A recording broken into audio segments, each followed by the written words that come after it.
Уште еден меѓународен корона скандал очигледно продолжува извозот на COVID-19 од Македонија во Финска. 5 мина патници кои во вторникот со авион од Скопскиот аеродром пристигнале на аеродромот во Турку се позитивни на тестовите, кои по наредба на здравствените власти ги направиле по пристигнувањето. Како што информираат финските медиуми, 5 пациенти позитивни на COVID-19 се хоспитализирани, но не се знае ништо за тоа каква е нивната здравствена состојба. Она што дополнително загрижува е фактот што дури 17 патници одбиле да направат тест, а биле тестирани 129 граѓани. Сите кои патувале со овој лет од Скопје се ставени во карантин и ќе бидат тестирани.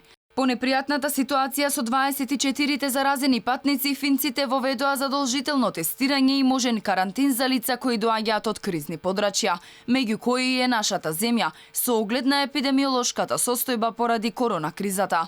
Откако Министерството за надворешни работи преку амбасадата во Стокхолм ја побара листата со имиња на патниците кај кои било констатирано присуство на вирусот, министерот Филипче најави дека по анализа на сите информации ќе биде одлучено дали во иднина ќе се бараат ПСР тестови за граѓани кои транзитираат. Но последното со кое излезе министерот беше дека граѓаните кои транзитирале не представувале опасност за ширење на вирусот.